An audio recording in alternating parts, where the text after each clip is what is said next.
Hi friends, this is Venkatesh Devasani.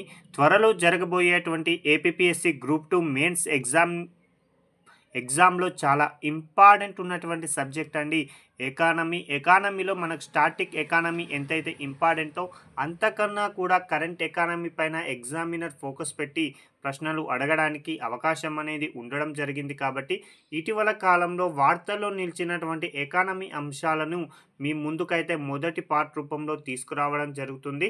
కాబట్టి అందులో మొదటి టాపిక్ చూడండి, ప్రామాణిక సంవత్సర మార్పుల కోసమై ఇటీవల కేంద్ర ప్రభుత్వం ఒక కమిటీని అయితే నియమించడం జరిగింది.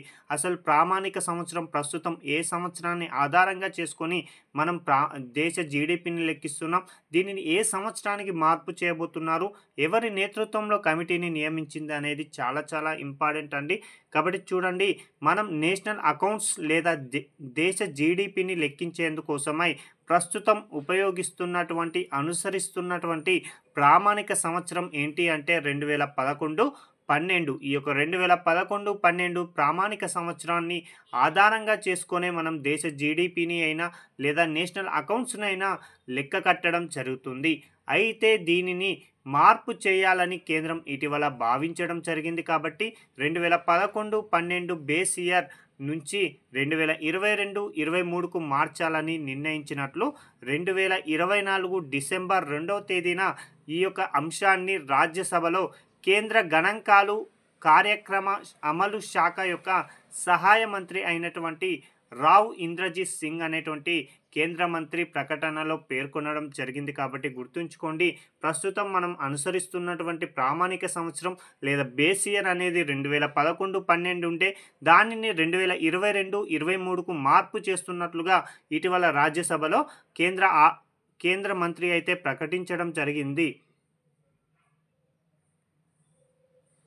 అయితే ఎవరి నేతృత్వంలో ఈ కమిటీని ఏర్పాటు చేశారు అంటే బిశ్వాంత్ గోల్డర్ నేతృత్వంలో 26 మంది సభ్యులతో కూడినటువంటి కమిటీని అయితే ఏర్పాటు చేశారు. కాబట్టి చాలా ఇంపార్టెంట్ అండి. ఎవరి నేతృత్వంలో ప్రామాణిక సంవత్సర మార్పుల కోసమై కమిటీని కేంద్రం నియమించిందని అడుగుతాడు. కాబట్టి బిశ్వాంత్ గోల్డర్ అనేటువంటి నేతృత్వంలో ఇందులో ఎంతమంది సభ్యులు ఉన్నారు అంటే 26 మంది సభ్యులు ఉండడం జరిగిందండి. ఈ కమిటీ తన యొక్క నివేదికను ఎప్పుడు ఇవ్వబోతుంది అంటే 2026 ప్రారంభం కల్లా ఈ కమిటీ తన యొక్క నివేదికనైతే అందించాల్సినటువంటి బాధ్యతనైతే ఉండడం జరిగింది. కాబట్టి ఎగ్జామ్ పాయింట్ ఆఫ్ వ్యూలో అడుగుతారండి, ప్రామాణిక సంవత్సర మార్పుల కోసం ఇటీవల కేంద్రం ఎవరి నేతృత్వంలో కమిటీని నియమించిందంటే బిశ్వాంత్ గోల్డర్ అనేటువంటి వ్యక్తి నేతృత్వంలో అని గుర్తుంచుకోండి. చాలా ఇంపార్టెంట్ అండి. మరొక అంశం అండి, 2011-12 ప్రాతిపాదిక సంవత్సరం మార్పుల కోసమై కేంద్రం ఒక కార్యాచరణ బృందాన్ని కూడా ఇటీవల ఏర్పాటు చేయడం జరిగిందండి. టోకు ధరల సూచి WPI ఏదైతే ఉందో దాని యొక్క లెక్కింపు కోసం ప్రస్తుతం మనం అనుసరిస్తున్నటువంటి 2011-12 ప్రాతిపాదిక సంవత్సరాన్ని 2022-23 సంవత్సరానికి మార్పు చేయడం కోసమై 18 మందితో కూడినటువంటి ఒక కార్యాచరణ బృందాన్ని ఇటీవల కేంద్రం ఏర్పాటు చేయడం జరిగింది.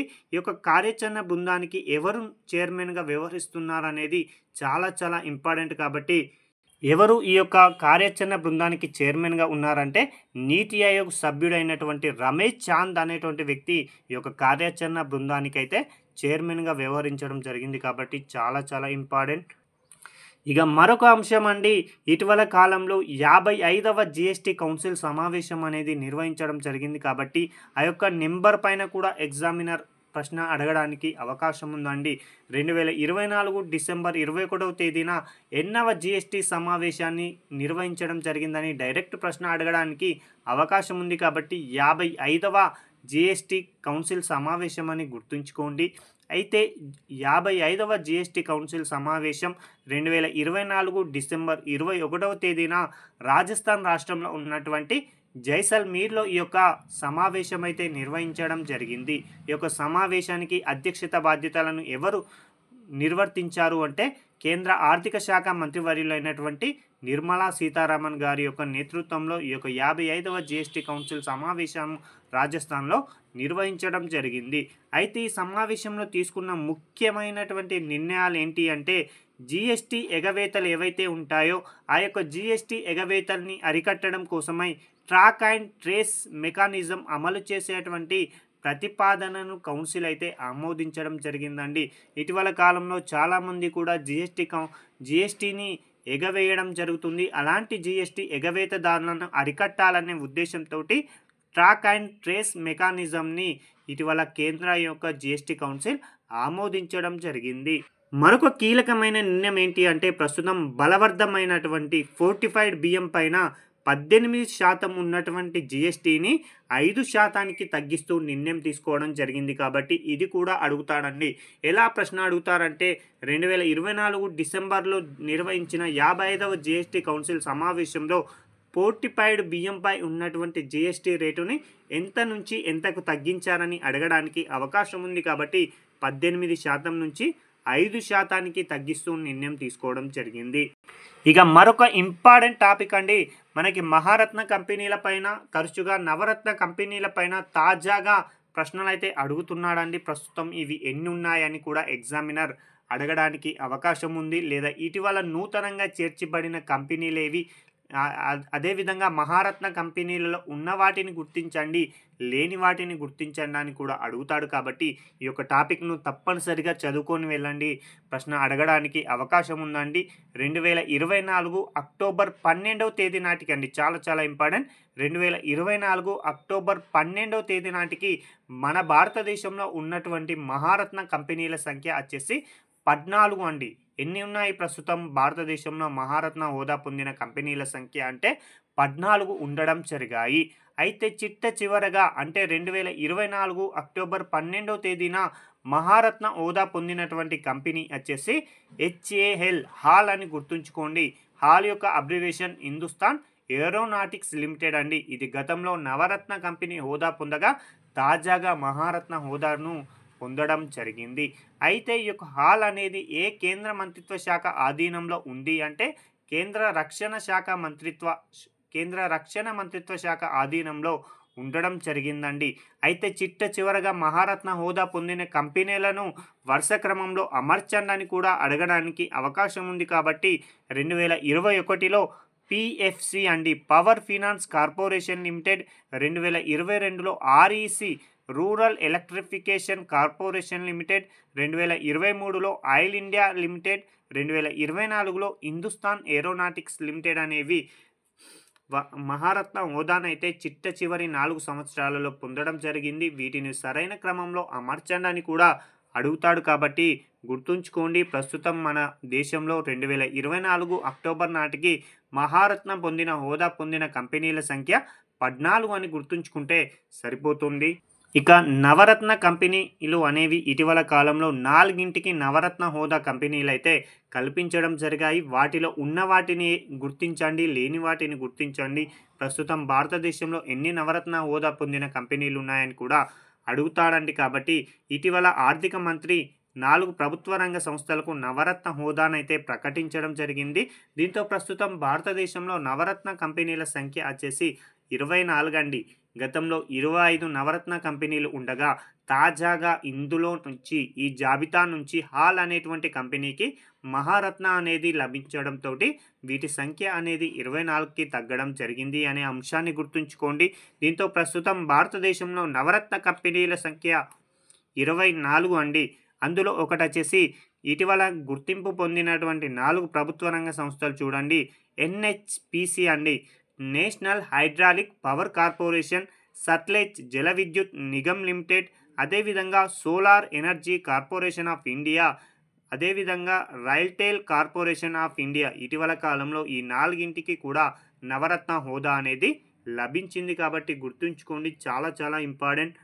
ఇక మరొక అంశం అండి, 2024-25 ఆర్థిక సంవత్సరానికి సంబంధించి మొత్తం 14 ఖరీఫ్ పంటలకి మినిమం సపోర్ట్ ప్రైస్ అండి, కనీస మద్దతు ధరలను కేంద్రం అనేది పెంపు చేయడం జరిగింది. కాబట్టి ఎగ్జామ్ పాయింట్ ఆఫ్ వ్యూలో ఇది చాలా ఇంపార్టెంట్ అండి. వ్యవసాయ వ్యయాలు, అదేవిధంగా ధరల కమిషన్ సిఎస్సిపి యొక్క సిఫారసుల మేరకు 2024-25 ఖరీఫ్ సీజన్ గాను మొత్తం 14 పంటలకి కేంద్ర ప్రభుత్వం ఎంఎస్పిని పెంచడం జరిగింది. కాబట్టి ఇక్కడ పాత ధర, కొత్త ధర, అదేవిధంగా కొన్ని పంటలకి ముఖ్యమైన పంటల గురించి ఇక్కడ వివరించడం జరిగింది. కాబట్టి గుర్తుంచుకోండి, వరి సాధారణం అనేది గతంలో 2023-24లో 2183 ఉండగా ప్రస్తుతం 2300కి పెంపు చేయడం జరిగింది. దాదాపుగా రూ. 115. వరి ఏ గ్రేడ్ కూడా దాదాపుగా రూ. 117 అండి. ప్రస్తుతం రూ. 2320 అనేది క్వింటాల్కు ఉండడం జరిగింది. ఇప్పుడు చెప్పే అంశాలన్నీ కూడా క్వింటాల్ ధర అని గుర్తుంచుకోండి. సజ్జలకి దాదాపుగా గతంలో 2500 ఉండే, ప్రస్తుతం 2625, దాదాపుగా రూ. 125 పెంపు చేయడం జరిగింది. రాగులకు 3846 నుంచి 4290, దాదాపుగా రూ. 444 పెంపు చేయడం జరిగింది. మొక్కజొన్న 2090 నుంచి 2225, దాదాపు రూ. 135 పెంపు చేయడం జరిగింది. ఈ విధంగా ఈ యొక్క పంటల ధరలను గుర్తుంచుకోండి. వీటి ప్రకారం ఏ విధంగా అడుగుతారంటే వాటి యొక్క ఎంఎస్పి ధరలను ఆధారంగా చేసుకొని వాటి యొక్క విలువను అవరోహణ క్రమంలో అమర్చండి, ఆరోహణ క్రమంలో అమర్చండి అని కూడా అడుగుతాడు. ఇటీవల టీజీపీఎస్సీ గ్రూప్ 2 పరీక్షలో కూడా ఇలాంటి ప్రశ్నలు అనేవి రావడం జరిగింది. ఇదే క్వశ్చన్ మళ్ళీ కూడా రిపీట్ అయ్యవచ్చు ఏపీపీఎస్సీ మెయిన్స్లో. కాబట్టి చూడండి, చాలా చాలా ఇంపార్టెంట్ అండి. వాటి యొక్క విలువలను ఆధారంగా చేసుకొని ముఖ్యమైన పంటలను అవరోహణ క్రమంలో రాయండి, ఆరోహణ క్రమంలో రాసే ప్రయత్నం చేయండి. ఇప్పటివరకు మనం ఖరీఫ్ పంట గురించి డిస్కస్ చేయడం జరిగింది. అదేవిధంగా 2025-26 రబీ పంట కూడా ఎంఎస్పి ధరలను కేంద్రం ప్రకటించడం జరిగింది. ఇందులో రబీ పంటలను గుర్తించండి. గోధుమలు, ఆవాలు, ఎర్ర కందిపప్పు, శనగలు, పొద్దుతిరుగుడు, బార్లీ అండి. వీటిని మనం రబీ పంటలు అంటాం. కాబట్టి ఎగ్జామినర్ క్రింది వాటిలో ఉన్న రబీ పంటను గుర్తించండి, లేని రబీ పంటను గుర్తించండి అని 3 రబీ పంటలను ఇచ్చి ఒకటి ఖరీఫ్ పంట ఇచ్చి క్రింది వాటిలో గుర్తించండి అని అడగడానికి అవకాశం ఉంది. అదేవిధంగా వాటి యొక్క విలువలను ఆధారంగా అవరోహణ క్రమంలో, ఆరోహణ క్రమంలో వీటి యొక్క పంటల ధరలను అమర్చండి అని కూడా అడుగుతాడు. కాబట్టి చూడండి, గోధుమలు 2275 ఉండగా ప్రస్తుతం 2425, దాదాపుగా 150 పెంపు. ఆవాలు 300 పెంపు చేయడం జరిగింది. ఎర్ర కందిపప్పు 275, శనగలకి 210 పెంపు చేశారు. పొద్దుతిరుగుడికి 140 రూపాయలు, బ్యార్లీకి 130 రూపాయలు పెంపు చేయడం అయితే జరిగిందండి. ఇదండి ఈ రోజుకు సంబంధించి ఏపీపీఎస్సీ గ్రూప్ 2 ఎగ్జామ్కు సంబంధించినటువంటి కరెంట్ ఎకానమీని మీ ముందుకు తీసుకురావడం జరిగింది. తదుపరి వీడియోలో మరికొన్ని అంశాలను అయితే మీ ముందుకు తీసుకొచ్చేటువంటి ప్రయత్నం చేస్తాను. Thank you.